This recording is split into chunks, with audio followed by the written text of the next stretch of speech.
Assalamualaikum warahmatullahi wabarakatuh.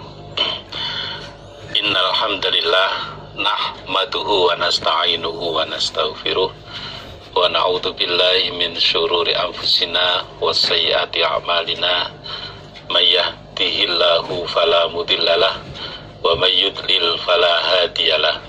Asyhadu an la ilaha illallah wa asyhadu anna Muhammadar Rasulullah sallallahu alaihi wasallam wa ala alihi wa ashabi amma ba'd. Kita sampai pada halaman 67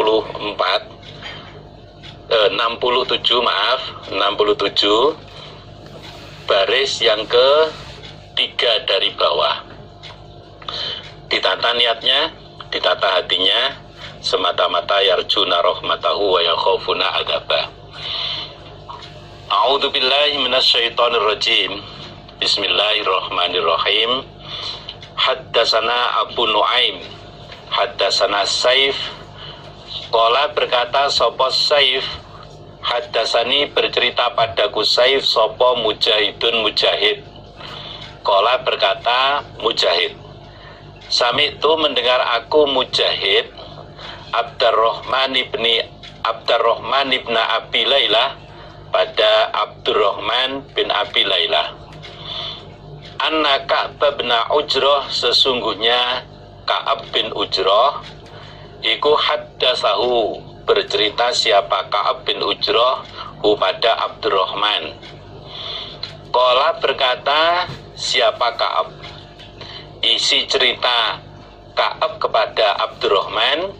Qala berkata Ka'ab, waqafa berhenti alayya atasku Ka'ab sapa Rasulullah sallallahu alaihi wasallam bil Hudaybiyati, di daerah Hudaybiyah.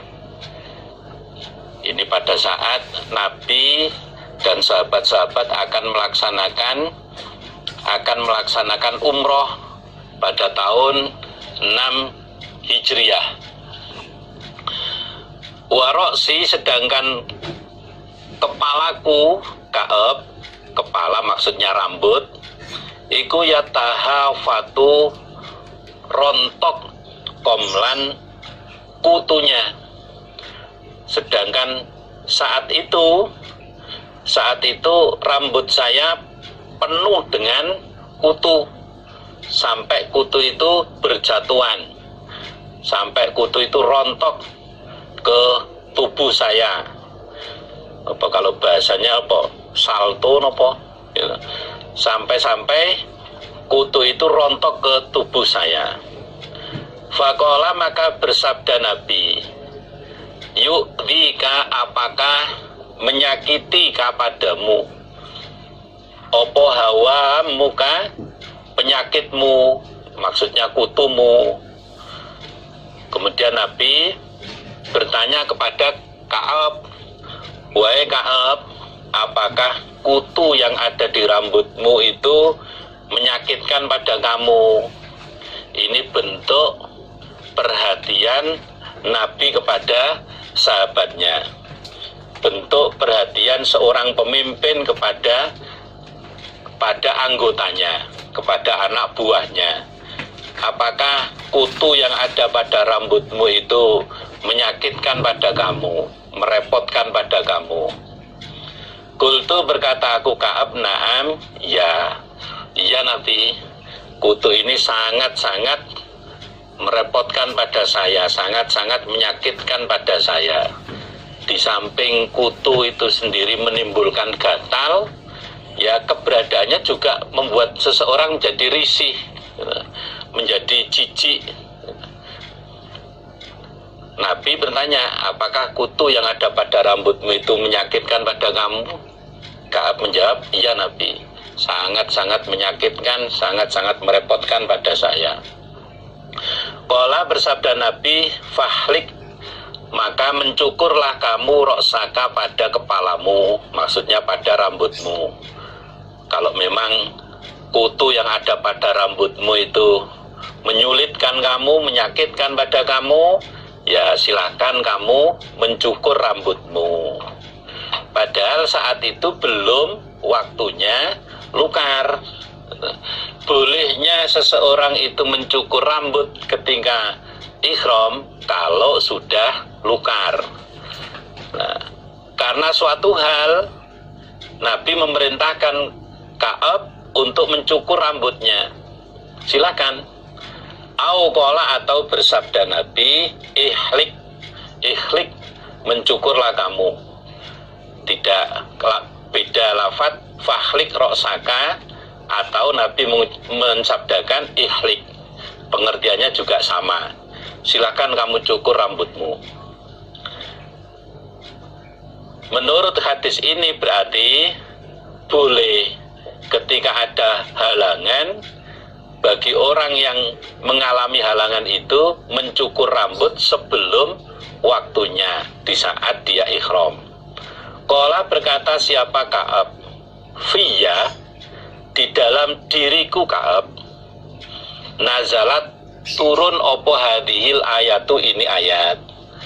Ayat berikut ini diturunkan oleh Allah berkenaan dengan diri saya. Awalnya berkenaan dengan dirinya Ka'ab. Isinya ayat faman kana minkum maridun au bihi adan mir ra'sihi dan seterusnya. Surat Al-Baqarah ayat 196. Faman maka barang siapa karena yang ada dia minkum dari kalian onaikum maridon sakit atau bihi dengan man opo adan penyakit mirroksihi dari kepalanya man ila akhirnya sampai akhirnya ayat. Kalau lanjutan ayatnya itu au bihi adan mirroksihi fafid yatun min siyamin au sodakotin au nusuk. Barang siapa di antara kalian yang keadaan sakit atau kepalanya terkena penyakit sehingga dia harus mencukur rambut sebelum waktunya, maka dia akan terkena fidyah, dia akan terkena denda berupa puasa atau sodakoh memberi makan orang miskin atau menyembelih ternak. Jadi kalau dia mencukur rambut sebelum waktunya lukar dari ihramnya, maka harus membayar fidyah, harus membayar tebusan berupa puasa, nanti ada penjelasannya, atau berupa sodakoh, atau berupa menyembelih ternak. Faqala maka bersabda sopan Nabi sallallahu alaihi wasallam, sum, puasalah kamu Ka'ab, salah satu ayamin pada 3 beberapa hari. Sebagai fidyah kamu mencukur rambutmu sebelum waktunya, silakan kamu bayar fidyah berupa puasa 3 hari berturut-turut. Silakan kamu berpuasa 3 hari berturut-turut. Au tasodak, atau sodakohlah kamu Ka'ab bifarokin dengan 1 farok baina sittatin di antara 6 orang. Atau kalau kamu tidak puasa 3 hari berturut-turut, atau silakan kamu membayar sodakoh makanan 1 farok dibagi untuk 6 orang, dibagi untuk 6 orang miskin. 1 farok itu kira-kira 3 sok. 1 farok itu kira-kira 3 sok. Kalau dibagi untuk 6 orang miskin berarti masing-masing setengah sok. awin suk atau menyembelihlah kamu Ka'ab bima dengan apa-apa tayassaro yang mudah apa ma, atau kalau tidak bisa memberi makan 6 orang miskin, silakan kamu menyembelih hewan yang kamu mampu, minimal 1 ekor kambing, Nah, berdasarkan hadis ini saya ulang, berarti orang yang keadaan ihram kemudian mengalami halangan, termasuk seperti yang dialami oleh Ka'ab, rambutnya banyak kutunya, boleh mencukur rambutnya sebelum waktunya lukar.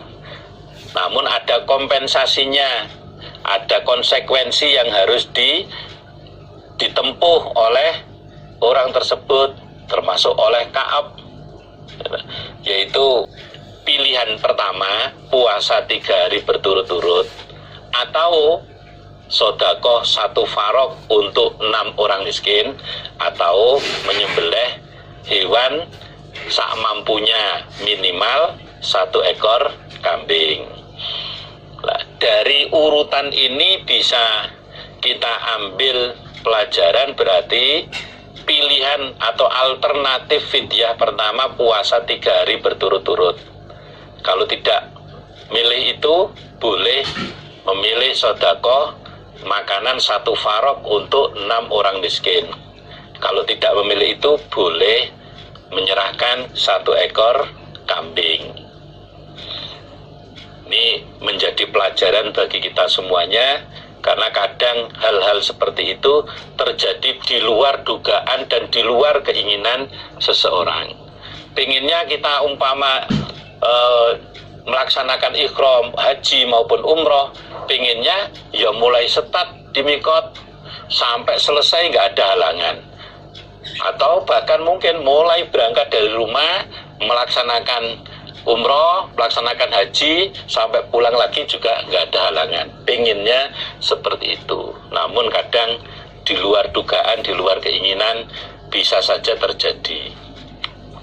Mudah-mudahan Allah memberikan manfaat dan barokah. Kita lanjutkan. Qala berkata sopo Abu Kamilin, Abu Kamil, rupane Fudailu bin Husain al-Basri. Abu Kamil itu nama panggilannya, nama aslinya Fudail bin Husain al-Basri. Haddasana bercerita padaku Abu Kamil sopo Abu Ma'syar. Haddasana bercerita padaku Abu Ma'syar sopo Utsman bin Ghiyas an Ikrimah an Ibni Abbas radhiyallahu anhuma annahu sesungguhnya Ibnu Abbas iku suila ditanya siapa Ibnu Abbas an mut'atil haji, dari bersenang-senang pada saat haji. Bersenang-senang pada saat haji, penyebutan lainnya bisa disebut dengan haji tamattu, haji tapi berkesempatan bersenang-senang. Bagi yang membawa istri boleh menjima istrinya, gitu. Itu namanya haji tamattu. Tentunya ada ketentuannya, tidak sembarang ketika membawa istri boleh menjima istrinya, enggak, tapi ada ketentuannya kapan orang yang haji itu boleh menjima istrinya. Namanya haji tamattu, haji tapi masih ada selingan-selingan, masih bisa bersenggama dengan istrinya. Faqala maka berkata sopo Ibnu Abbas, ahalla berpakaian ihram sopo al-muhajiruna orang-orang muhajir, wal ansoru dan orang-orang ansor, wa azwajun nabi dan istri-istrinya Nabi sallallahu alaihi wasallam fi hajjatil wada, di dalam haji wada, haji pamitan. Haji pamitan, hajinya Nabi yang terakhir kali yaitu terjadi pada tahun 10 Hijriah. Wa ahlalna, dan berpakaian ihram kami Ibnu Abbas.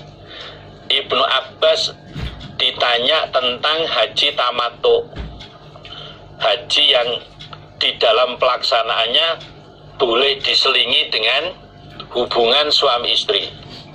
Kemudian Ibnu Abbas menjawabnya dengan menyampaikan cerita yang dialami oleh Ibnu Abbas.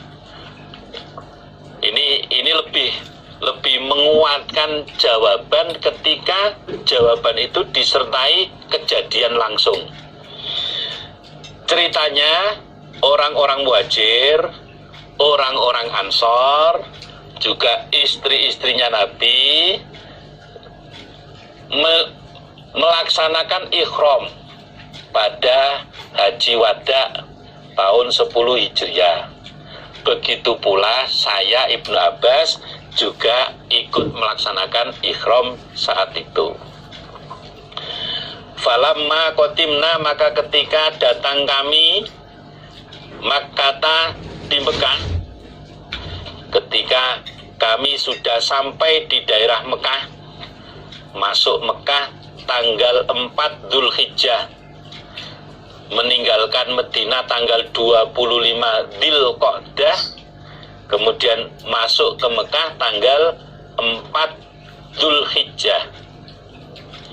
Qala, maka bersabda Nabi, qala, maka bersabda sapa Rasulullah sallallahu alaihi wasallam, ij'alu, menjadikanlah kalian, ihlalakum, pada niat ihram kalian, bil haji, untuk haji, umrotan, pada umroh. Ketika perjalanan kami sudah sampai di Mekah tanggal 4 Dzulhijjah, kemudian Nabi bersabda, wahai para sahabat semuanya, jadikan niat ihram haji kalian menjadi ihram untuk umroh. Berarti terjadi perubahan niat. Yang semula berangkat dari Medina itu mulai ngambil mikot di Dzul Hulaifah, itu niatnya ihramnya untuk haji, tiba-tiba sesampainya di Mekah oleh Nabi diperintahkan untuk merubah niatnya, ihramnya untuk umroh. Illa, kecuali man, orang, qallada, yang mengalungi dia al-hadiah, pada hadiah. Kecuali orang yang saat ini mengalungi hadiah, orang yang sudah menyiapkan ternak atau hewan yang digunakan untuk dam haji. Bagi orang-orang yang sudah menyiapkan hewan untuk dam haji, untuk hadiyu, maka tidak perlu merubah niat ihram hajinya menjadi ihram umroh, tidak perlu. Bagi orang-orang yang sudah membawa hewan, membawa ternak untuk dam hajinya atau untuk hadiyunya, maka tidak perlu merubah niat dari ihram haji ke ihram umroh, tidak perlu. Ditetapkan saja niat hajinya, tidak perlu dirubah. Niat ihram hajinya tidak perlu dirubah. Tufna, tawaf kami Ibnu Abbas bil baiti, di Baitullah, 7 putaran keliling Ka'bah, wa bis Sofa wal Marwati, dan di bukit Sofa Marwah. Sesampainya di Masjidil Haram, kami melaksanakan tawaf di Baitullah sebanyak 7 putaran, kemudian sholat 2 rakaat di belakang makom Ibrahim. Itu namanya satu tawafan. Satu tawafan itu mengelilingi Ka'bah berlawanan dengan arah jarum jam sebanyak 7 kali putaran.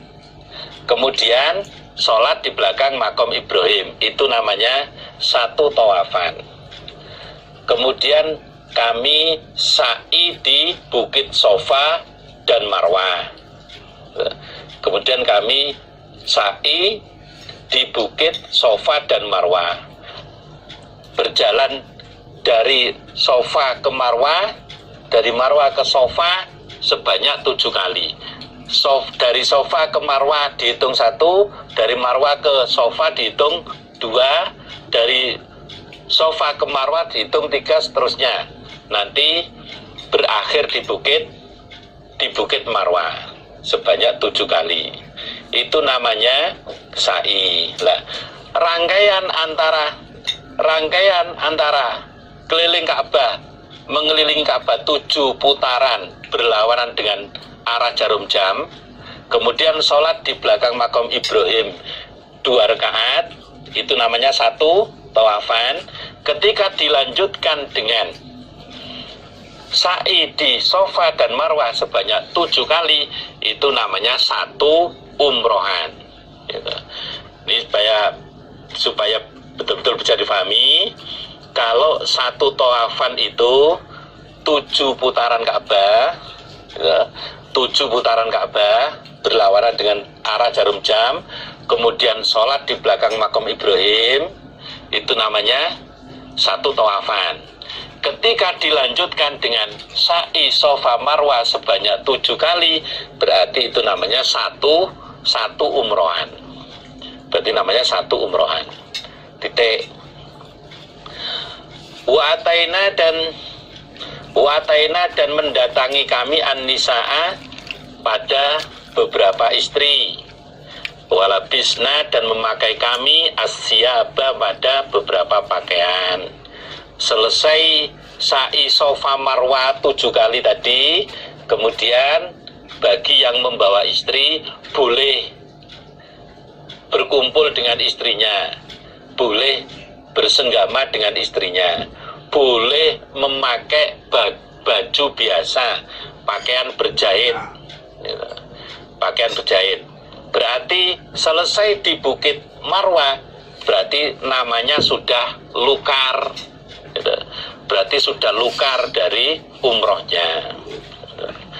Ini saya sampaikan pelan-pelan supaya bisa difahami.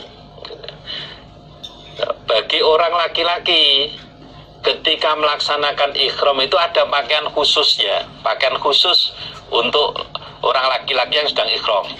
1 helai kain, ya, dipakai untuk bawah, dililitkan bagian bawah, kemudian 1 potong kain berikutnya disampirkan di pundaknya. Untuk para wanita, pakaian ikhramnya sebagaimana pakaian biasa, tidak ada pakaian khusus ikhram wanita, tidak ada. Nah, bagi orang laki-laki yang sudah lukar, selesai sa'i Sofa Marwah, lukar, gitu, boleh ganti pakaian biasa, seperti pakaian yang saya pakai seperti ini boleh, atau pakai pakaian yang lain boleh. Yang membawa istri boleh hubungan suami istri. Waqala dan bersabda Nabi, man barang siapa qallada yang mengalungi dia al-hadya pada hadyu, pada hadiah, fa innahu maka sesungguhnya dia la yahillu tidak boleh lukar dia. La yahillu tidak boleh lukar dia. Lahu karena hadiah. Lahu karena hadiah. Hatta ya belugho sehingga sampai opo al-hadyu hadiah mahillahu pada tempat menyembelihnya hadiah. Nabi melanjutkan sabdanya, barang siapa yang saat ini sudah menyiapkan hewan untuk hadiah, untuk dam, maka selesai sa'i Sofa Marwah tidak boleh lukar, tidak boleh ganti pakaian berjahit, tidak boleh kumpul istrinya, sampai hadiah, sampai ternak yang dibawa itu nanti sampai di tempat penyembelihan. tidak boleh lukar sampai hewan yang dibawa, ternak yang dibawa ini sampai di tempat penyembelihan, yaitu nanti sampai tanggal 10 Dzulhijjah. Berarti umpama melepas pakaian ihram boleh, misalkan mandi lepas pakaian ihram boleh, tapi nggak boleh ganti pakaian yang lain, nggak boleh ganti pakaian berjahit walaupun sebentar, nggak boleh pakai celana walaupun sebentar, nggak boleh. Kalau pakai pakaian biasa berarti dia lukar, berarti nanti kena fidyah, nanti kena fidyah seperti yang dialami oleh Ka'ab tadi, hanya penyebabnya yang berbeda.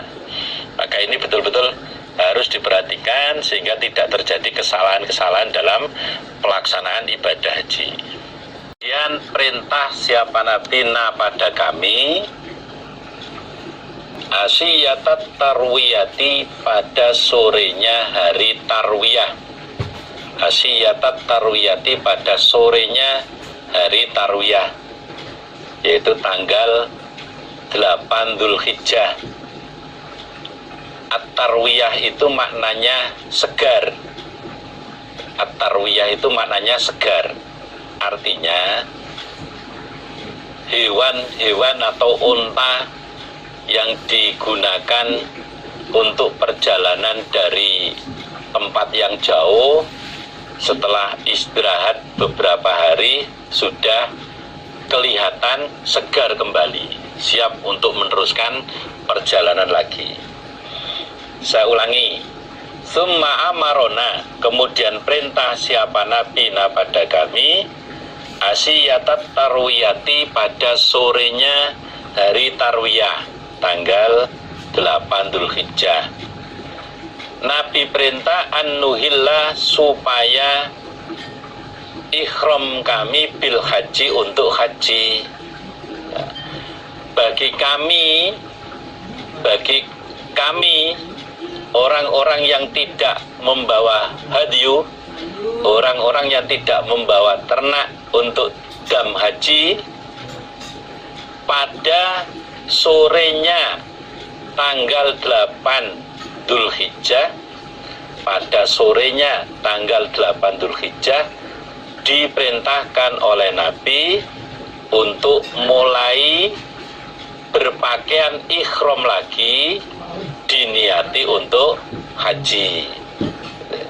Bagi kami orang-orang yang tidak membawa hadyu, tidak membawa ternak sebagai damnya haji, pada sorenya tanggal 8 Dzulhijjah oleh Nabi diperintahkan untuk memakai ihram lagi yang diniati untuk pelaksanaan haji, ihramnya untuk haji.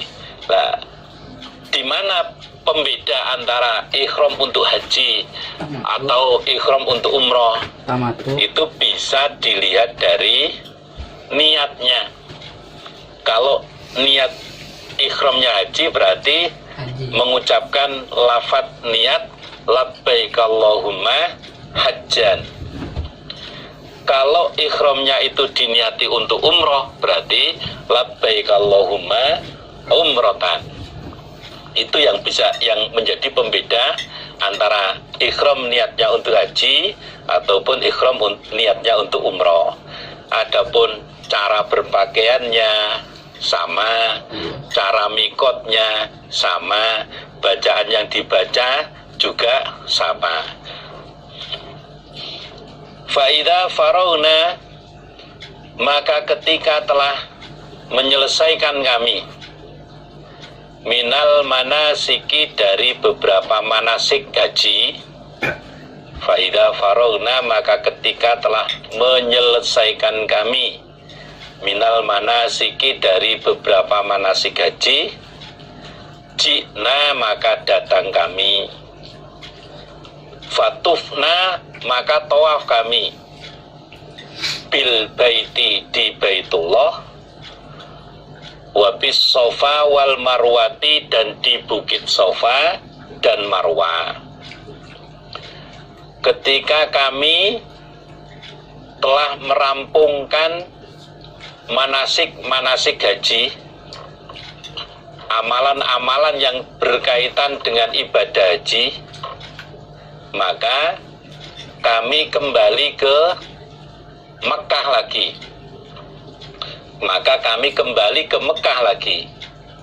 Kemudian kami melaksanakan tawaf di Baitullah 7 putaran. Kemudian ditambah sholat sunnah 2 rakaat di belakang makom Ibrahim. Dan kami sa'i antara Safa dan Marwah sebanyak 7 kali. Ketika kami telah menyelesaikan rangkaian ibadah haji, amalan-amalan yang terkait dengan ibadah haji, kemudian kami kembali ke Mekah, tawaf di Baitullah 7 putaran, ditambah sholat 2 rakaat di belakang makom Ibrahim, kemudian kami sa'i antara Safa dan Marwah sebanyak 7 kali. Nah, ini tawafnya itu sekaligus selain tawaf haji juga bisa diniati dengan tawaf ifadah. Tawafnya itu bisa sekaligus sebagai tawaf haji dan tawaf ifadah. Maka disinilah nanti akan bisa kita saksikan. Pada saat itu bisa kita saksikan orang yang melaksanakan tawaf di Baitullah, kemudian sholat di belakang makom Ibrahim, kemudian sa'i di antara Safa dan Marwah, tidak memakai pakaian ihram. Kenapa tidak memakai pakaian ihram? Karena sudah lukar. Pada tanggal 10 selesai lempar jumroh Aqobah, sudah lukar, boleh ganti pakaian biasa. Umpama tidak memakai pakaian ihram pun gak apa-apa, karena sudah lukar. Selesai lempar jumroh Aqobah. Jadi kalau di rangkai kegiatannya itu di tanggal 10 itu ada lempar jumroh Aqobah, ya toh? Kemudian lukar ganti pakaian biasa, terus cukur yang membawa ternak, yang menyembelih ternaknya. Nah, kemudian kembali ke Mekah lagi untuk melaksanakan tawaf ifadah. Bagi yang berangkatnya ke Arafah belum tawaf haji, maka tawaf hajinya dikerjakan selesai lempar jumroh Aqobah tanggal 10 itu. Nanti bareng tawaf hajinya sekaligus tawaf ifadah, kemudian melaksanakan sa'i Safa Marwah. Fakot tamma, maka sungguh sempurna opo hajjuna, haji kami. Wa alaina, dan wajib atas kami al hadiyu, hadiyu. Kemudian selesai rangkaian semua itu berarti sempurna sudah. Selesai sudah pelaksanaan ibadah haji kami, dan kami berkewajiban membayar hadiyu, gitu, membayar dam. Dam ini memang sebagai rangkaian ibadah haji tamattu, minimal 1 ekor kambing minimalnya. Ini kaitan ini dengan orang yang melaksanakan ibadah haji tamattu. Selesai sudah pelaksanaan ibadah haji, kemudian harus membayar hadiyu minimal 1 ekor kambing. Kama kola, sebagaimana berfirman sopo Allahu Allah Ta'ala yang maha mulia, Ta'ala yang maha luhur. Hal itu kenapa harus membayar hadiah? Sebagaimana yang difirmankan oleh Allah, isinya famas taisaro minal hadi. Fama, maka apa-apa istaisaro yang mudah apa-ma, fama, maka apa-apa istaisaro yang mudah apa-ma, bayane minal hadi, dari hadiah. Bagi orang yang melaksanakan ibadah haji tamattu itu mempunyai kewajiban menyembelih hewan yang menurut dia mudah atau menurut dia mampu, minimalnya 1 ekor kambing. Bagi orang yang melaksanakan haji tamattu berkewajiban untuk menyembelih 1 hadyu, 1 hewan, minimal 1 ekor kambing. Faman maka barang siapa lam yajid yang tidak menjumpai dia, tidak mampu membayar 1 ekor kambing, fasyamu salasati ayyamin, maka puasa 3 beberapa hari. Fasyamu salasati ayyamin, maka puasa 3 beberapa hari. Fil haji, di bulan haji. Wasabatin, dan puasa 7 hari. Wasabatin, dan puasa 7 hari. Idza rojatum, ketika telah kembali kalian. Barang siapa yang tidak mampu membayar hadyu minimal 1 ekor kambing, maka boleh diganti dengan puasa 3 hari berturut-turut di bulan haji. Maka boleh diganti dengan puasa 3 hari berturut-turut di bulan haji. Pelaksanaannya sebelum tanggal 9 Dzulhijjah pelaksananya. Dan puasa 7 hari, dan puasa 7 hari berturut-turut ketika kembali, ketika sudah pulang. Ila amsorikum, pada beberapa kota kalian, ketika sudah pulang ke daerah asalnya masing-masing. Berarti 3 hari dikerjakan di Mekah sebelum tanggal 9 Dzulhijjah, kemudian yang 7 hari dikerjakan ketika sudah sampai di rumahnya masing-masing.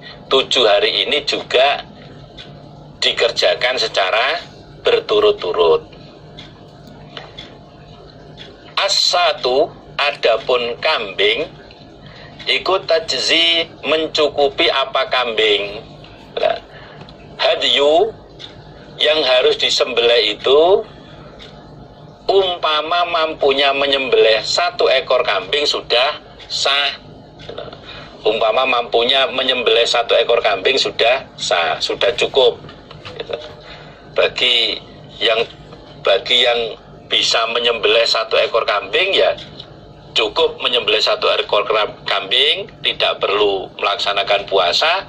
Bagi yang tidak bisa melaksanakan menyembelih seekor kambing, harus berpuasa 3 hari di Mekah di bulan haji sebelum tanggal 9, dan 7 hari ketika sudah pulang ke daerahnya masing-masing. Sebagai tambahan catatan, walaupun tidak diterangkan di hadis ini, tapi di pembahasan di hadis lain, umpama orang yang melaksanakan haji tamattu kemudian tidak mampu membayar hadyu minimal 1 ekor kambing, kemudian sebelum tanggal 9 belum sempat puasa 3 hari berturut-turut di sana, maka puasa 3 hari itu boleh dikerjakan di hari tasyrik, tanggal 11, 12, 13. Kalau memang tidak bisa melaksanakan puasa 3 hari sebelum tanggal 9, maka puasanya 3 hari itu boleh diganti, boleh dikerjakan di yaumut tasyrik, di hari tasyrik, yaitu tanggal 11, 12, dan 13. Fajama'u, maka mengumpulkan mereka nusukaini, pada 2 ibadah, fi amin, di dalam 1 tahun. Bagi orang-orang yang melaksanakan sebagaimana yang diperintahkan oleh Nabi di depan tadi, berarti mereka sudah berhasil melaksanakan 2 macam ibadah dalam 1 tahun, yaitu bainal haji, antara haji wal umrati, dan umroh. Pada tahun itu berarti dia bisa melaksanakan haji dan umroh. Mudah-mudahan kita semuanya, Bapak, Ibu, juga para generus, Allah memberikan rezeki untuk bisa melaksanakan ibadah haji, melaksanakan ibadah umroh di tanah haram sana. Mudah-mudahan Allah memberikan rezeki kita semuanya bisa melaksanakan ibadah haji maupun ibadah umroh di tanah haram. Alhamdulillah, jazakumullahu khairan. Fa innallaha, maka sesungguhnya Allah, fa innallaha, maka sesungguhnya Allah Ta'ala yang maha luhur, iku anzalahu, menurunkan siapa Allahu pada haji, pada bab haji, fi kitabi, di dalam kitabnya Allah. Allah sudah menurunkan masalah haji dan umroh itu di dalam Al-Quran, sebagaimana diterangkan, wa atimul hajja wal umrata lillah, dan kalian menyempurnakanlah haji dan umroh diniati karena Allah. Wasannahu, dan membuat sunnah, wasannahu, dan membuat sunnah, hu pada haji, sopo nabi yuhu, nabinya Allah sallallahu alaihi wasallam. Begitu pula Nabi Muhammad sallallahu alaihi wasallam sudah mengajarkan sunnah, sudah menyampaikan tata cara pelaksanaan ibadah haji. Haji tamattu itu Allah menurunkan ayat tentang haji tamattu dengan dasar wa atimul hajja wal umrata lillah. Nabi juga memberikan sunnah, walaupun prakteknya Nabi sendiri tidak melaksanakan haji tamattu, tapi Nabi mempersilahkan sahabat-sahabat untuk mengerjakan haji tamattu. Itu berarti menjadi sunnah, menjadi sunnah. Wa abahahu, harokatnya dirubah, yang wa ibahahu dirubah jadi wa abahahu, dan memperbolehkan siapa Allah, wa abahahu, dan memperbolehkan siapa Allah, hu pada haji tamattu, linnasi, bagi manusia, ghaira ahli Makkah, selain penduduk Mekah, ghaira ahli Makkah, selain penduduk Mekah. Dan Allah memperbolehkan haji tamattu bagi orang-orang selain penduduk Mekah. Seperti kita orang Indonesia datang ke Mekah sana melaksanakan ibadah haji, boleh melaksanakan haji tamattu. Yang penduduk Mekah sana atau orang yang sudah mukim lama di sana, berdasarkan hadis ini tidak boleh melaksanakan haji tamattu.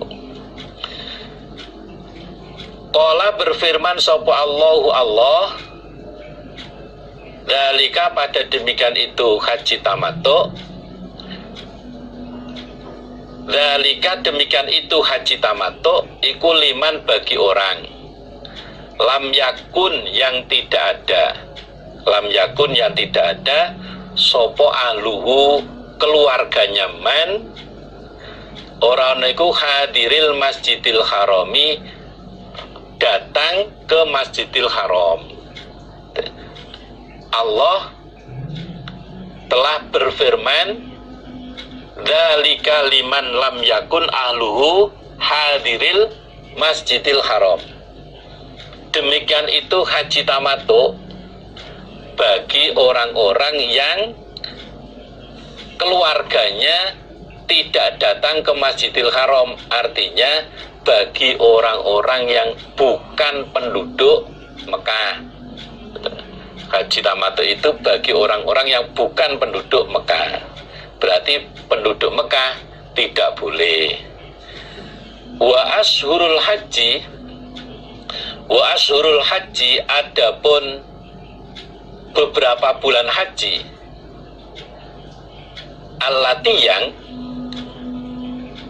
zakaro menuturkan sopo Allahu Allah Ta'ala yang mamul ya. Adapun bulan-bulan haji yang disebutkan oleh Allah yaitu Syawalun, bulan Syawal, wa Dzulqa'dati dan bulan Dzulqa'dah, wa Dzulhajjati dan bulan Dzulhajjah. Bulan-bulan haji. Saya ulangi, wa ashurul haji. Adapun bulan-bulan haji, bulan-bulan yang dilaksanakan untuk ibadah haji yaitu bulan Syawal, bulan Dzulqa'dah dan bulan Dzulhijjah. Dengan perhitungan masuk tanggal 1 Syawal itu sudah masuk bulan haji sampai berakhir di tanggal 10 Dzulhijjah. Berakhir di tanggal 10 Dzulhijjah. Berarti di bulan Dzulhijjah sendiri tidak 1 bulan penuh dihitung sebagai bulan haji. Bulan haji itu dari 1 Syawal sampai tanggal 10 Dzulhijjah. Faman maka barang siapa tamat ta'a yang bersenang-senang dia, maksudnya haji tamattu, fi hadhil asyhuri di dalam ini beberapa bulan, fi hadhil asyhuri di dalam ini beberapa bulan, fa'alaihi maka wajib baginya damun dam, maksud atau bahasa lainnya bisa hadyu, au saumun atau puasa. Barang siapa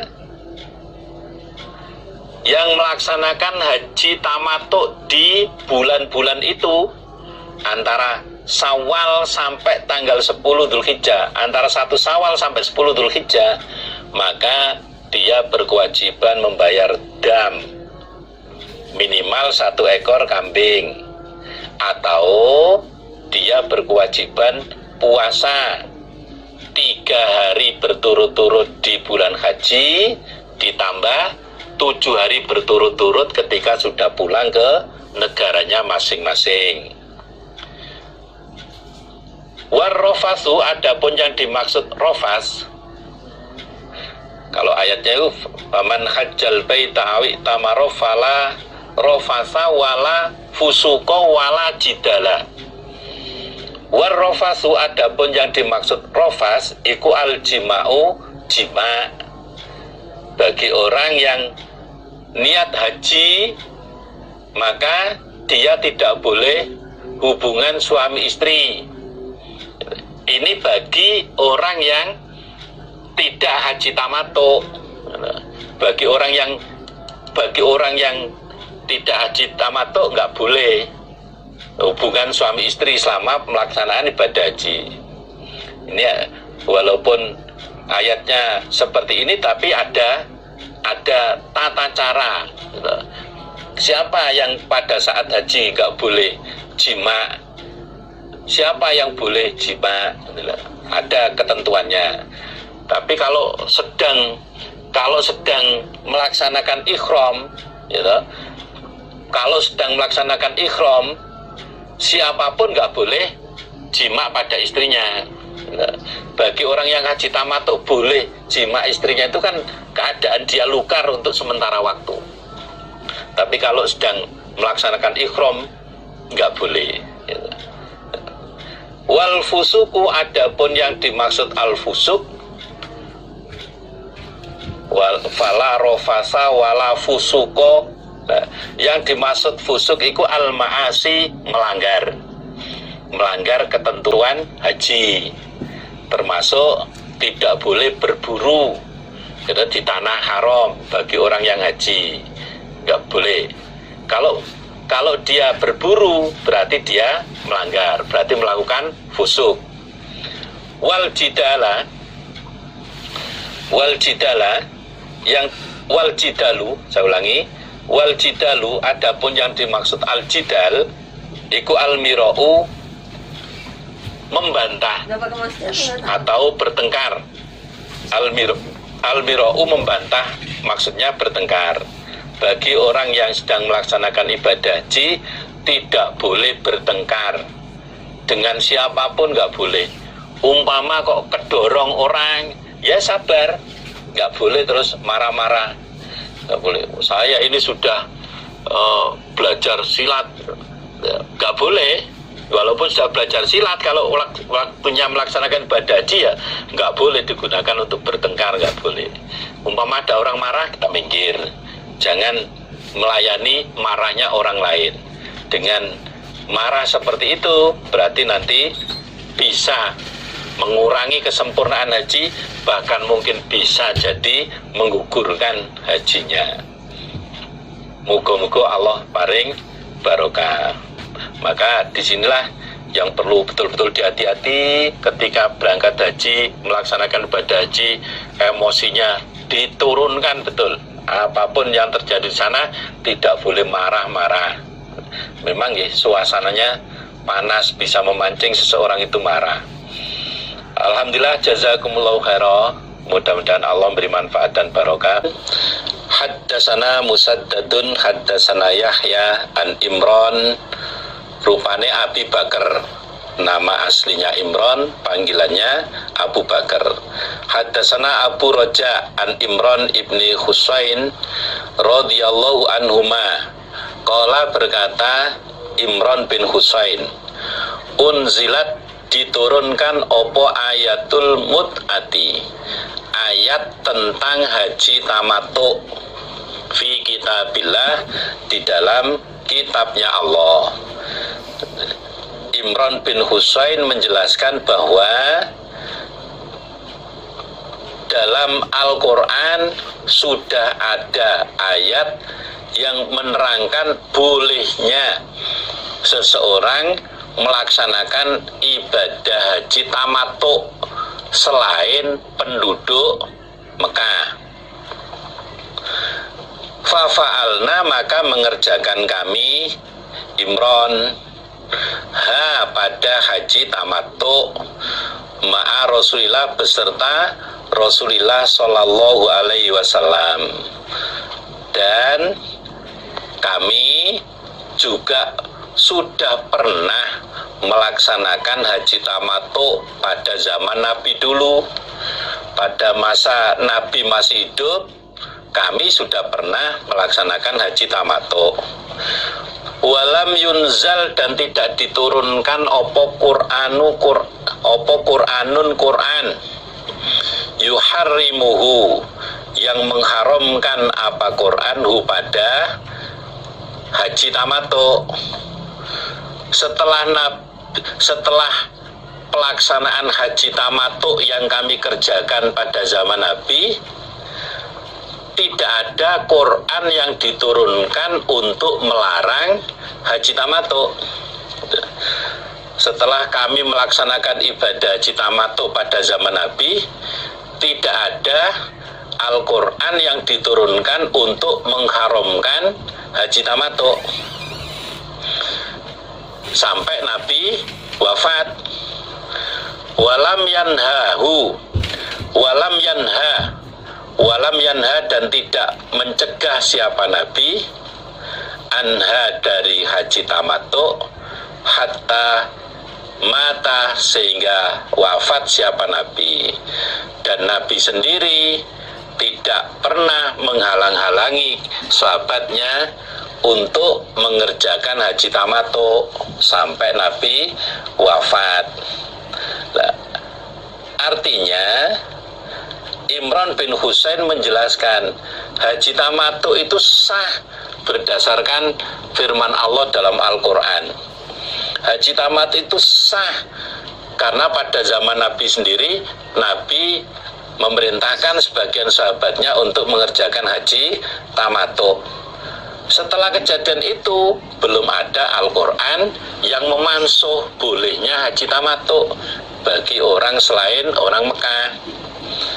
Berarti hukum haji tamattu itu berlaku ila yaumil qiyamah, boleh dikerjakan sampai hari kiamat.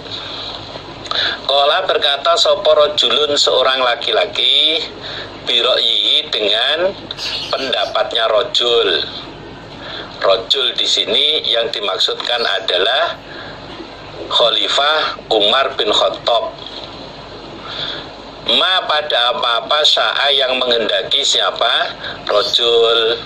Namun kata Imran bin Husain, namun ada seorang laki-laki yang berpendapat sesuai dengan ro'yunya.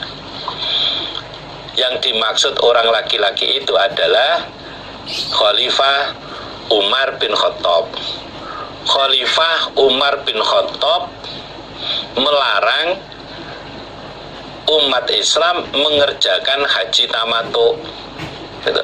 Umar bin Khattab melarang umat Islam mengerjakan haji tamattu dengan pertimbangan dasarnya Umar melarang umat Islam mengerjakan haji tamattu karena ini niat ibadah. Niat ibadah kemudian diselingi dengan bersenang-senang bersama istrinya. Tidak lama kemudian disambung lagi dengan pelaksanaan ibadah haji. Umar merasa kurang senang dengan keadaan seperti itu. Kemudian Umar berijtihad pada masa kekhalifannya, orang Islam tidak boleh melaksanakan haji tamattu. Nah, bagi Imran bin Husain itu menjadi sesuatu yang dianggap aneh.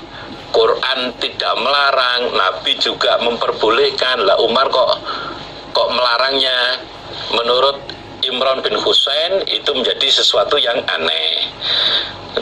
Bapak, ibu-ibu, saudara jamaah semuanya, juga pada para gendros, hal semacam ini kita tidak boleh ikut menyalah-nyalahkan, kemudian menyudutkan Khalifah Umar seperti itu, nggak boleh. Kapasitas kita tidak di sana. Walaupun demikian itu kejadiannya, kita tidak boleh menyalah-nyalahkan terhadap sahabat Umar bin Khattab. Karena apa? Yang pertama, Umar bin Khattab itu sudah mendapat jaminan dari Nabi. Innallaha wadu'al haqqa ala lisani Umar yaqulu bihi. Sesungguhnya Allah telah meletakkan kebenaran pada lisannya Umar, sehingga Umar mengucapkan pada kebenaran itu. Berarti berdasarkan apa yang disabdakan Nabi, ijtihad Umar melarang umat Islam untuk mengerjakan haji tamattu saat itu, itu sudah benar, tidak salah. Yang kedua, jaminan dari Nabi bersabda, alaikum bisunnati wa sunnatil khulafa'ir rasyidina al-mahdiyyin. Ikuti sunnahku, sunnahnya Nabi, dan ikutilah sunnahnya para khalifah yang benar lagi mendapatkan petunjuk. Siapa khalifah yang benar dan mendapat petunjuk itu? Di antaranya adalah Umar bin Khattab. Dalam hadis yang lain, Nabi juga bersabda, iqtadu hadaini. Iqtadu hadaini. Ikutilah pada dua orang ini. Nabi pesan kepada kita semuanya, iqtadu hadaini. Ikuti dua orang ini. Yang dimaksud dua orang itu adalah Abu Bakar dan Umar. Berarti apa yang dilakukan sahabat Umar saat itu sudah sah. Kita tidak boleh mempermasalahkan apa yang jadi ijtihad sahabat Umar ketika itu. Lah, adapun kemudian kita melaksanakan sebagaimana diperbolehkannya dalam Al-Quran, juga sebagaimana Nabi perintah kepada sebagian sahabat untuk melaksanakan haji tamat saat itu, ya silakan, ada dasarnya juga. Mudah-mudahan Allah memberikan manfaat dan barokah. Mudah-mudahan kita semuanya diqadar oleh Allah mendapatkan rezeki untuk bisa melaksanakan ibadah haji di sana, melaksanakan umroh di sana.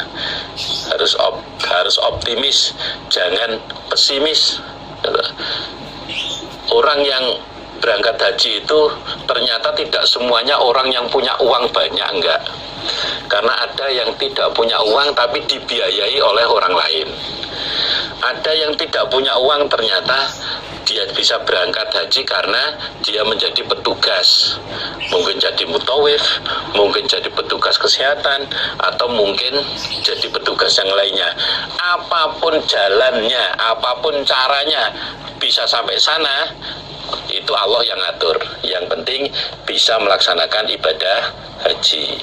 Jangan berhenti untuk selalu berdoa, Allahumma balighna Makkata wal Madinata wal Arafata warzuqnal hajjal mabrur wardu anna waghfir lana warhamna anta maulana fansurna alal qaumil kafirin.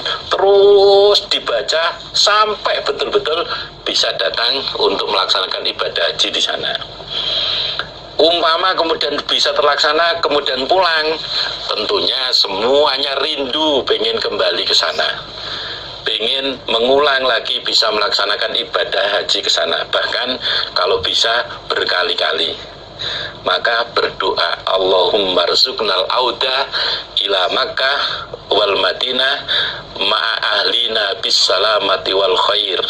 Ya Allah, kembalikan saya bisa kembali ke Mekah, ke Madinah bersama keluarga saya dengan keadaan selamat dan keadaan baik. Yang belum haji, mudah-mudahan diberi rezeki untuk bisa melaksanakan ibadah haji. Yang sudah haji, mudah-mudahan diqadar bisa melaksanakan ibadah haji berkali-kali. Kita lanjutkan. Haddasani Muhammadun, qala berkata siapa Muhammad, akhbaroni Ibnu Uyainah. Ibnu Uyainah itu nama aslinya Sufyan bin Uyainah. An Amrin an Ibni Abbas radhiyallahu anhuma. Qala berkata Ibnu Abbas, kanat ada opo ukadu ukad wa majannatu dan majannah, wa dzul majaz dan dzul majaz. Oniku aswakon beberapa pasar, aswakon beberapa pasar fil jahiliyah, di dalam zaman jahiliyah, di masa jahiliyah dulu sebelum terutusnya Nabi Muhammad SAW, ada beberapa pasar. Ada pasar ukat, ada pasar majannah, ada pasar dzul majaz yang biasa digunakan untuk transaksi jual beli saat itu. Fata'assamu, maka merasa berdosa mereka. Ayat tajiru, apabila berdagang mereka. Ayat tajiru, apabila berdagang mereka. Fil mawasimi, di dalam beberapa musim haji.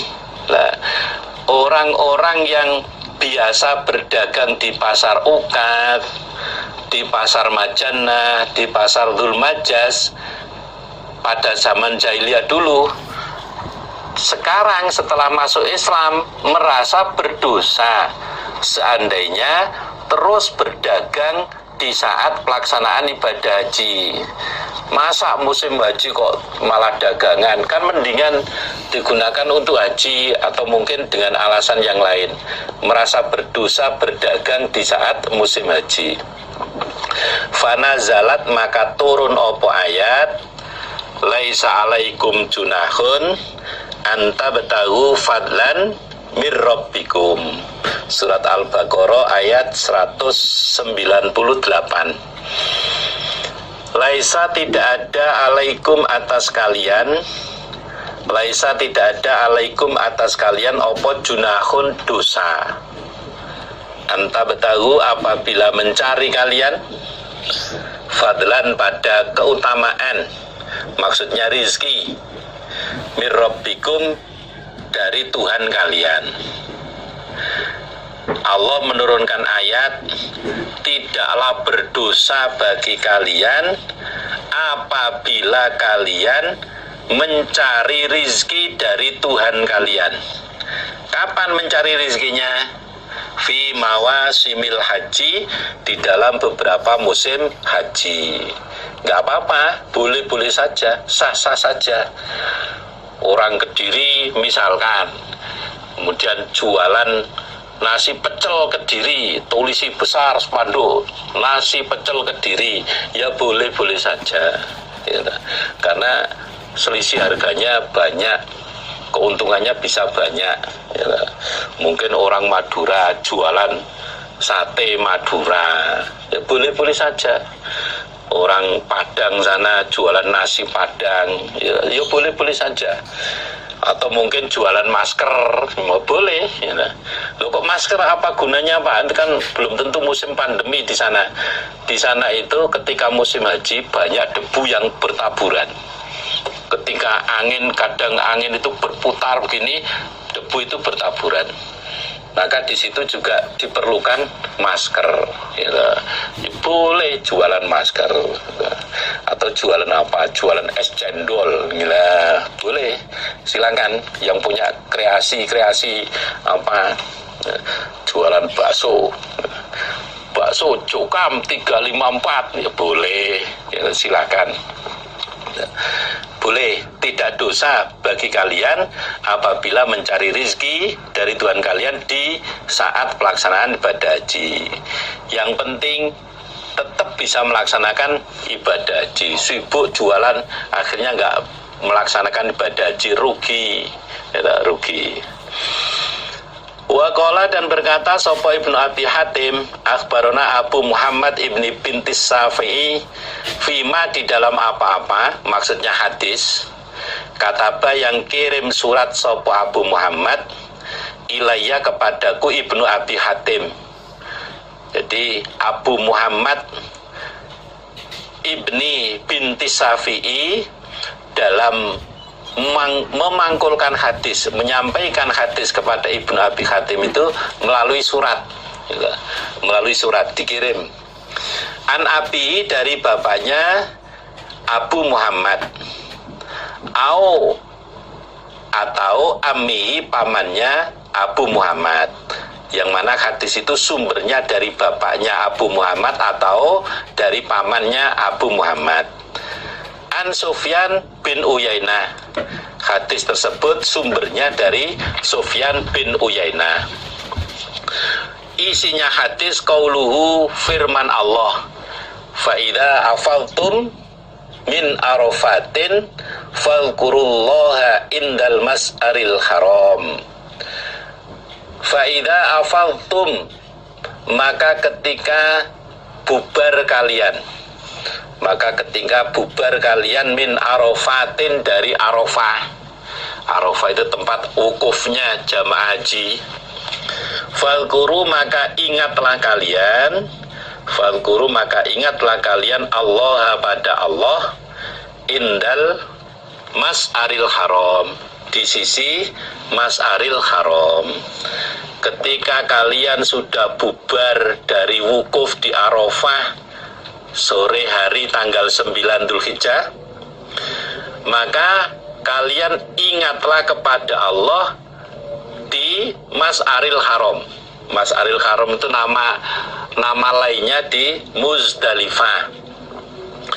Jadi di siang hari tanggal 9 Dzulhijjah itu jamaah haji wukuf di Arafah sampai menjelang terbenamnya matahari.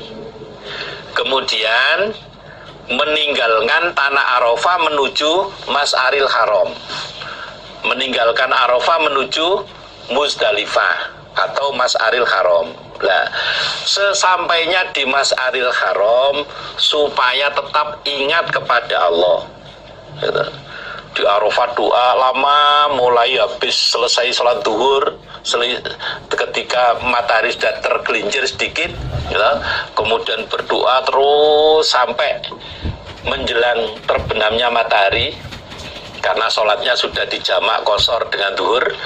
Nah, kemudian selesai dari Arafah berangkat ke Masy'aril Haram atau di Muzdalifah.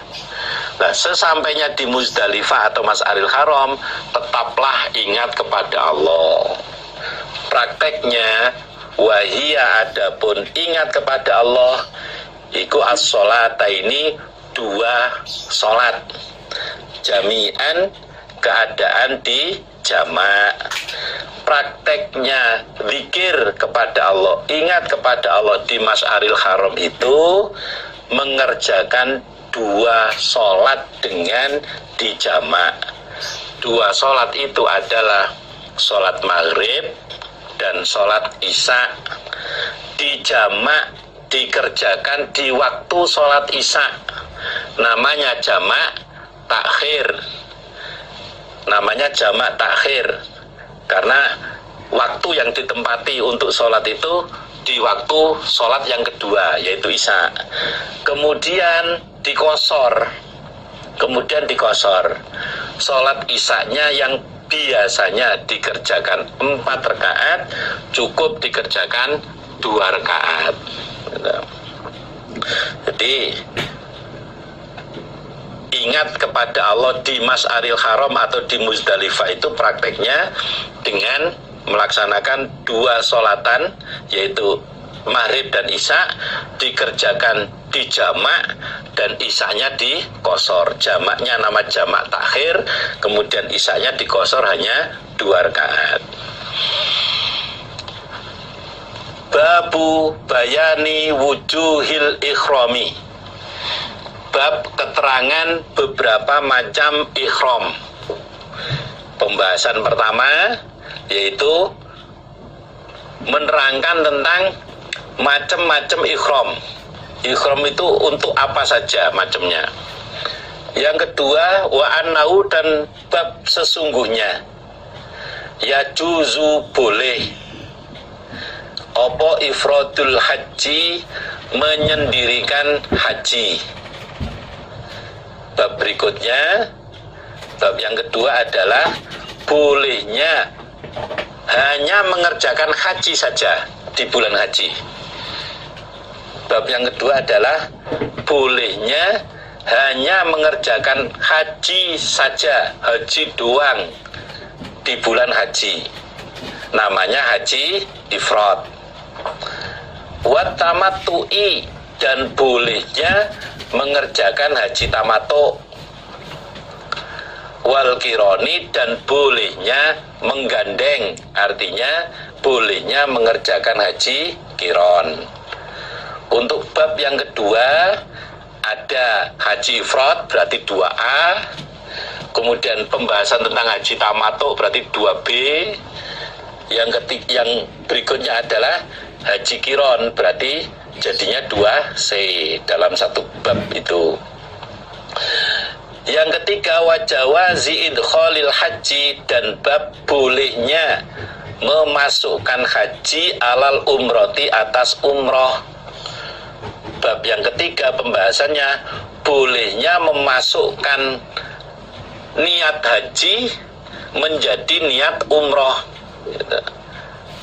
Artinya bolehnya merubah niat haji untuk menjadi niat umroh.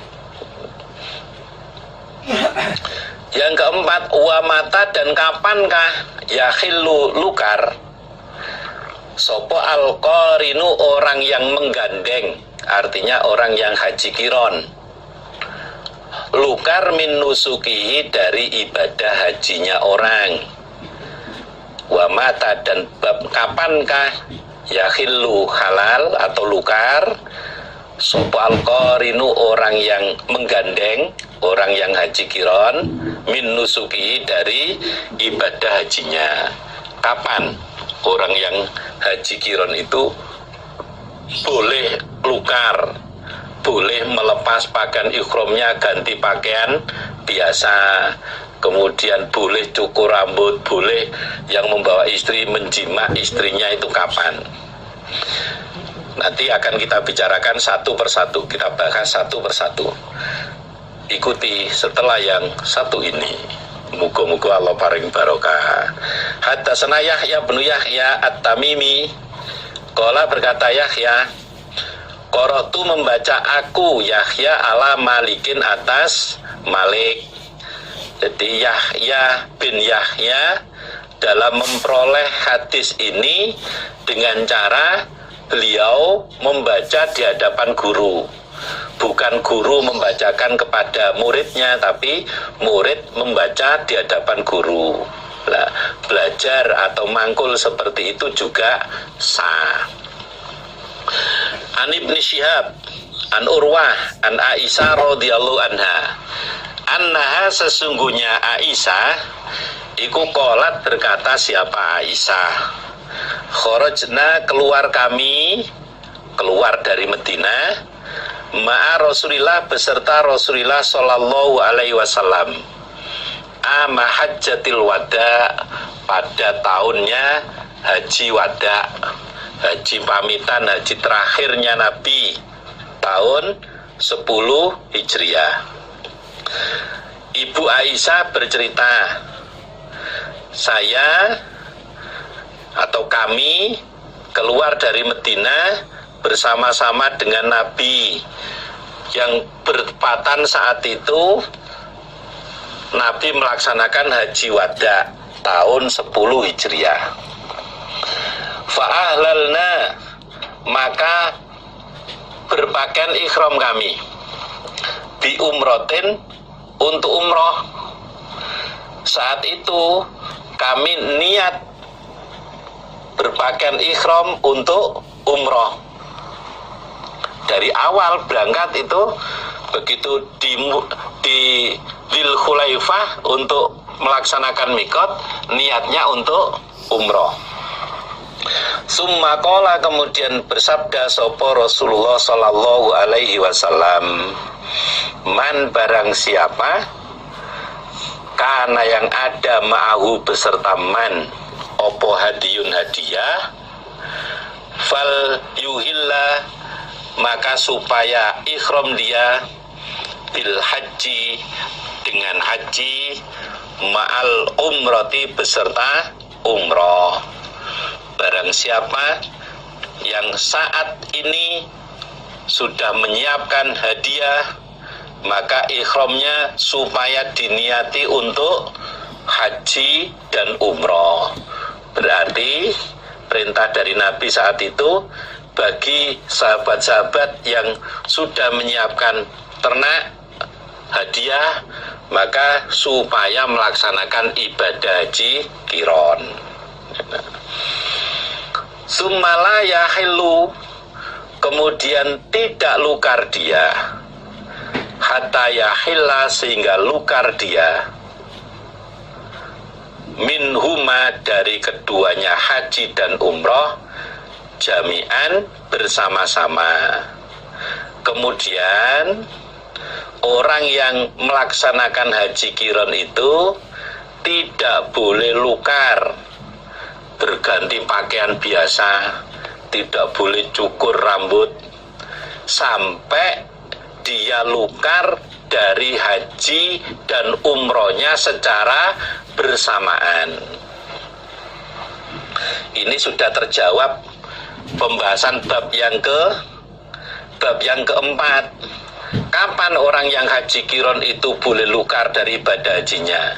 Kalau ibadah haji dan umrohnya sudah selesai, baru boleh lukar. Terjawab satu. Qalat, berkata siapa Aisyah, faqadimtu, maka datang aku Makkah, di Mekah tanggal 4 Dzulhijjah. Wa ana, sedangkan aku Aisyah iku haidun, perempuan yang haid. Lam atuf, tidak tawaf aku Aisyah, lam atuf, tidak tawaf aku Aisyah, bil baiti, di Baitullah, wala dan tidak bainas sofa di antara bukit Sofa wal Marwati dan bukit Marwah. Ibu Aisyah bercerita ketika perjalanan kami sudah sampai di Mekah tanggal 4 Dzulhijjah haid, sedangkan saya belum tawaf di Baitullah, juga belum melaksanakan sa'i antara bukit Sofa dan Marwah. Begitu sampai di Mekah, Ibu Aisyah mengalami haid, sedangkan beliau belum tawaf di Baitullah, belum melaksanakan sa'i Sofa dan Marwah. Seandainya terjadinya haid itu setelah selesai tawaf di Baitullah, selesai sholat di belakang makom Ibrahim 2 rakaat, gak masalah, langsung melaksanakan sa'i walaupun keadaan haid. Tapi kejadiannya ini sebelum melaksanakan tawaf, belum melaksanakan sa'i antara Sofa dan Marwah. Fasakautu, maka melaporkan aku Aisyah dzalika, pada demikian itu keadaan, ila Rasulillah, kepada Rasulillah sallallahu alaihi wasallam. Kejadian itu saya laporkan pada Nabi. Saya belum sempat tawaf di Baitullah, belum sempat sa'i antara Sofa Marwah, tiba-tiba saya mengalami haid Nabi. Faqala, maka bersabda Nabi, unkudhi, melepaskanlah kamu, roksaki, pada rambutmu, wamtasiti, dan bersisirlah kamu, wa ahilli, dan ikhramlah kamu, bil haji, untuk haji, wada'i, dan meninggalkanlah kamu al-umrata, pada umroh.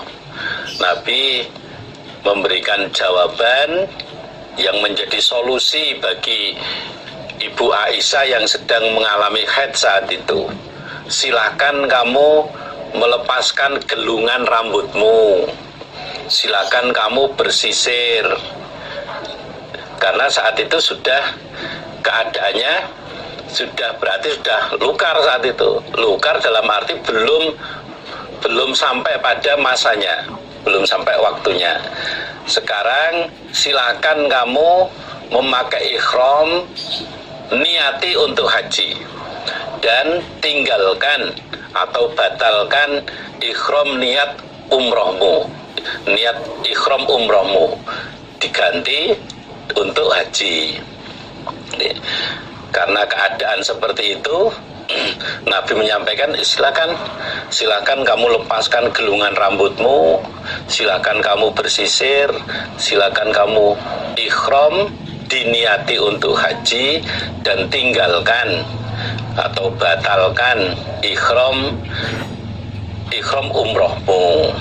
Nah, qalat, berkata sopo Aisyah, fa'altu, maka mengerjakan aku. Bu Aisyah bercerita, atas perintah dari Nabi saya melaksanakannya, memakai pakaian ikhram, diniati untuk haji, kemudian niat umrohnya dibatalkan, niat ikhram umrohnya dibatalkan. Nah,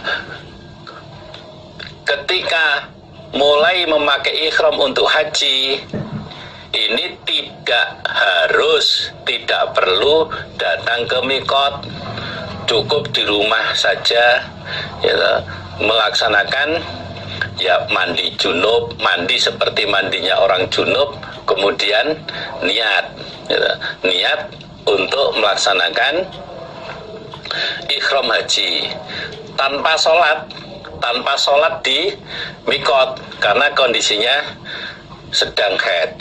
Nah, Ibu Aisyah mengerjakan apa yang diperintahkan oleh Nabi. Berarti pada saat itu bukan lagi ikhramnya untuk umroh sebagaimana awalnya, tapi dirubah untuk haji. Falamma qadaina, maka ketika telah merampungkan kami al-hajja pada haji, arsalani, maka mengutus padaku Aisyah sopo Rasulullah sallallahu alaihi wasallam ma'a Abdurrahman ibni Abi Bakrin, beserta Abdurrahman bin Abu Bakar. Ini masih saudara laki-lakinya Aisyah. Diutus ilat Tan'imi, ke daerah Tan'im. Tan'im itu mikot terdekat dari Mekah, gitu. Mikot terdekat dari Mekah. Fa'tamartu, maka melaksanakan umroh aku. Ketika kami sudah menyelesaikan rukun-rukun haji, ketika kami sudah melaksanakan manasik haji seluruhnya, termasuk sudah ke Arafah, kemudian ke Muzdalifah, kemudian sudah lempar jumroh Aqobah tanggal 10, kemudian sudah tawaf ifadah, kemudian sudah lempar jumroh ula wusto Aqobah tanggal 11, 12, dan 13, maka Nabi memerintahkan saya untuk melaksanakan umroh dari Tan'im, ditemani oleh Abdurrahman bin Abi Bakar. Nah, berarti Bu Aisyah di bulan hajinya beliau hanya mengerjakan haji saja. Bu Aisyah dalam bulan haji beliau hanya mengerjakan haji saja. Kemudian untuk umrohnya beliau kerjakan di luar bulan haji. Nah, hitungannya di bulan Dzulhijjah itu hanya sampai tanggal 10 saja. Ketika sudah lewat dari tanggal 10 itu sudah dianggap di luar bulan haji, walaupun masih di bulan Dzulhijjah. Nah, berarti sekali lagi saya sampaikan, di bulan haji Bu Aisyah hanya mengerjakan haji saja. Kemudian setelah rampung haji, Ibu Aisyah diperintah Nabi datang ke Tan'im untuk melakukan mikot umroh. Umroh yang dikerjakan saat itu berarti sudah di luar bulan haji. Umrohnya berarti sudah di luar bulan haji. Makanya hajinya disebut haji ifrad. Hajinya disebut haji ifrad. Di bulan haji hanya mengerjakan haji saja, haji sendiri, haji sendiri tanpa digandeng dengan umroh. Umrohnya dikerjakan di luar, umrohnya dikerjakan di luar bulan haji. Nah, berarti ini sudah terjawab pertanyaan atau bab 2A, yaitu ifradul haji, juga sebagai jawaban dari bab yang ketiga, wa jawazi idkhalil haji alal umroh, bab bolehnya memasukkan haji pada umroh, artinya merubah niat haji, tamattu yang tadinya berubah menjadi haji ifrad. Ini berarti sudah terjawab pembahasan bab yang ketiga. Faqala, maka bersabda Nabi, hadi, ini umroh dari Tan'im itu, iku makanu umrotiki, sebagai gantinya umrohmu Aisyah. Dan Nabi menyampaikan, wahai Aisyah, umroh kali ini yang kamu kerjakan mikot dari Tan'im ini sebagai gantinya umrohmu yang batal kemarin. Karena belum sempat umroh sudah kedahuluan haid, berarti batal umrohnya. Nah, ini umrohmu berangkat dari Tanim, mikot di Tanim ini sebagai gantinya umroh yang batal kemarin. Artinya yang bisa kita ambil pelajaran juga dalam situasi seperti itu, bisa jadi orang perempuan itu jadi panik atau apa, ini sudah jauh-jauh, sudah biaya mahal, ngalami seperti ini. Nah, maka keluarga atau suami harus bisa memberikan ketenangan sehingga tidak panik. Jangan terus malah dibumboni, kamu, malah kamu. Nggak boleh, biar suasananya tenang. Ada solusi, semua ada solusi. Ada masalah, mesti ada solusi. Fatofa maka tawaf sopo alladzina orang-orang ahallu yang berpakaian ikhram mereka bil umroti untuk umroh, bil baiti tawaf bil baiti di Baitullah, wabis sofa dan di bukit Sofa, wal marwati dan bukit Marwah. Summa halu kemudian lukar mereka. Bagi orang-orang yang berpakaian ikhramnya diniati untuk umroh, maka mereka langsung melaksanakan tawaf di Baitullah, keliling Ka'bah 7 putaran berlawanan dengan arah jarum jam. Kemudian dilanjutkan dengan sholat 2 rakaat di belakang makom Ibrahim, walaupun di hadisnya tidak dicantumkan, tapi itu sudah menjadi paket, sudah otomatis. Ketika keliling Ka'bah 7 kali putaran tawaf itu mesti paketnya itu gandeng dengan sholat 2 rakaat di belakang makom Ibrahim. Kemudian melaksanakan sa'i antara Sofa dan Marwah sebanyak 7 kali, berawal dari Sofa kemudian ke Marwah, berbalik lagi balik ke Sofa, kemudian nanti hitungan ketujuhnya berakhir di Marwah. Setelah itu lukar, gitu. Setelah itu lukar. Nah, bagi yang membawa istri boleh berhubungan suami istri. Yang tadinya selama berpakaian ikhram tidak boleh memakai minyak wangi, boleh. Sekarang boleh memakai minyak wangi. Yang tadinya selama berpakaian ikhram tidak boleh motong kuku, tidak boleh motong rambut, sekarang boleh. Nah, summa tofu kemudian tawaf mereka, tawafan pada tawaf akhara yang lain, ba'da'an roja'u setelah kembali mereka miminan dari Mina, lihajjihim karena haji mereka. Kemudian setelah mereka kembali dari Mina menyelesaikan hajinya, maka mereka tawaf lagi, gitu. Tawaf lagi di Baitullah, namanya tawaf ifadah. Jadi setelah mereka selesai melaksanakan rangkaian ibadah haji di Mina, terutama saat itu di tanggal 10 adalah melaksanakan lempar jumroh Aqobah, maka mereka kemudian melaksanakan tawaf ifadah, gitu. Tawaf ifadah. Nah, ini jadi kalau di urut rangkaiannya itu, setelah orang-orang ini mengerjakan tawaf di Baitullah 7 kali putaran berlawanan dengan arah jarum jam, kemudian sholat 2 rakaat di belakang makom Ibrahim, kemudian sa'i 7 kali antara Sofa dan Marwah, terus lukar, gitu. Dan lukar, gitu.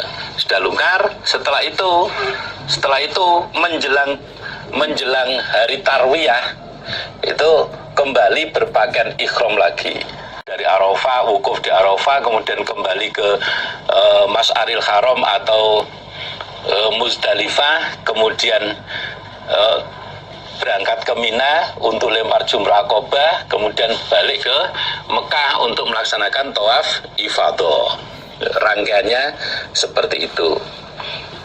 Dari hadis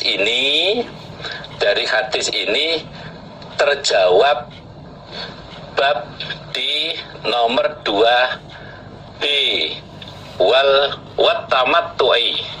wat-tamattu'i tentang pembahasan tentang bolehnya melaksanakan haji tamattu.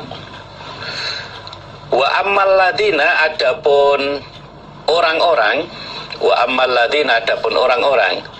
kanu yang ada mereka oneku jama'u mengumpulkan mereka al-hajja pada haji wal umrata dan umrah fa innama tawafu maka sesungguhnya tawaf mereka tawafan dengan tawaf wahidan yang satu, sebagai orang-orang yang menggabungkan antara haji dan umroh, artinya orang yang melaksanakan haji qiron, maka mereka cukup melaksanakan tawaf satu kali saja, yaitu tawaf untuk haji dan umroh dikerjakan dalam satu rangkaian saja, tidak perlu ada pengulangan.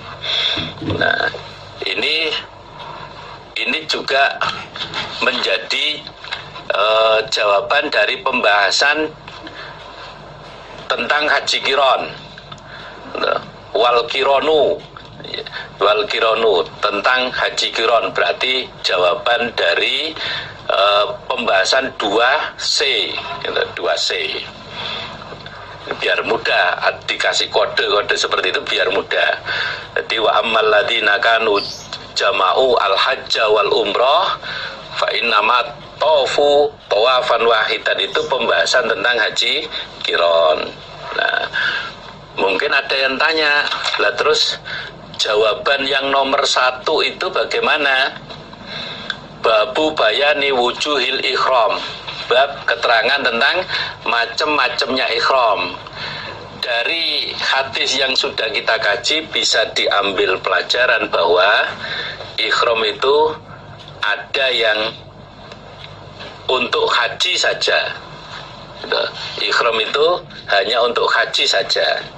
Bisa juga ikhram itu hanya untuk umroh saja. Nah, kemudian yang ketiga, ikhram itu bisa untuk gabungan antara haji dan umroh. Berarti menjawab pertanyaan babu bayani wujuhil ikhram, bab macam-macamnya ikhram, berarti ada ikhram untuk haji saja, ada ikhram untuk umroh saja, ada juga ikhram untuk haji dan umroh. Nah, dengan pembahasan seperti ini diharapkan Bapak, Ibu-ibu, para jamaah semuanya juga kepada generus bisa memahami tentang haji. Walaupun kita belum tahu kapan kita melaksanakan ibadah haji, namun kita siapkan ilmunya terlebih dahulu, sehingga nanti saatnya pelaksanaan ibadah haji kita sudah punya bekal. Minimal ketika kita sudah ngaji seperti ini, menjelang keberangkatan, umpama ngulang itu tidak sulit, gitu. Memahaminya tidak sulit karena sudah pernah mengaji. Diharapkan berangkat haji pulang bisa membawa pahala haji mabrur. Banyak kita temukan cerita-cerita dari para jamaah haji yang ketika di sana, ketika di tanah haram itu tidak bisa melakukan apa-apa. Ketika pulang ditanya apa yang sampai lakukan di sana, sembuh aku gak roh, saya nggak tahu, orang-orang jalan ke sana saya ikut. Nah, ini diharapkan tidak terjadi seperti itu. Kita berangkat ke sana, oh tahu ini apa tujuannya. Oh, kita disuruh ngambil kerikil, batu kecil, kita juga tahu apa kegunaannya. Di samping tahu kegunaannya, yang tidak kalah penting, semua yang kita kerjakan di masing-masing rukun haji itu ada pahalanya. Dengan kita disampaikan pahala-pahala itu bisa lebih termotivasi untuk melaksanakan ibadah haji dengan serius. Juga berkesempatan di Mekah, di Madinah, melihat langsung sumbernya agama Islam, tempat diturunnya Al-Quran, dan itu betul-betul rahmat tersendiri yang Allah berikan kepada hambanya.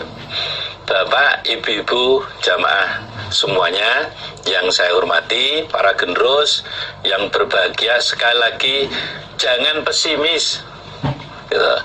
Tapi kita harus optimis. Walaupun saat ini kita tidak pegang uang sama sekali, kalau Allah memanggil kita untuk berangkat haji itu mudah, gitu. Mudah sekali. Tiba-tiba ada orang ngajak, minta amal solih kita, tolong dampingi saya, bimbing saya dalam melaksanakan ibadah haji. Jangan ditolak, gitu. Kesempatan seperti itu jangan ditolak, gitu.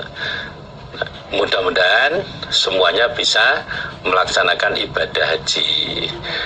Sekarang ditata niatnya, punya cita-cita besar, saya ingin melaksanakan ibadah haji, dengan cara menyisihkan sebagian uang belanjanya, ditabung sedikit demi sedikit, lama-lama menjadi banyak, menjadi bukit, sehingga nanti suatu ketika bisa melaksanakan ibadah haji.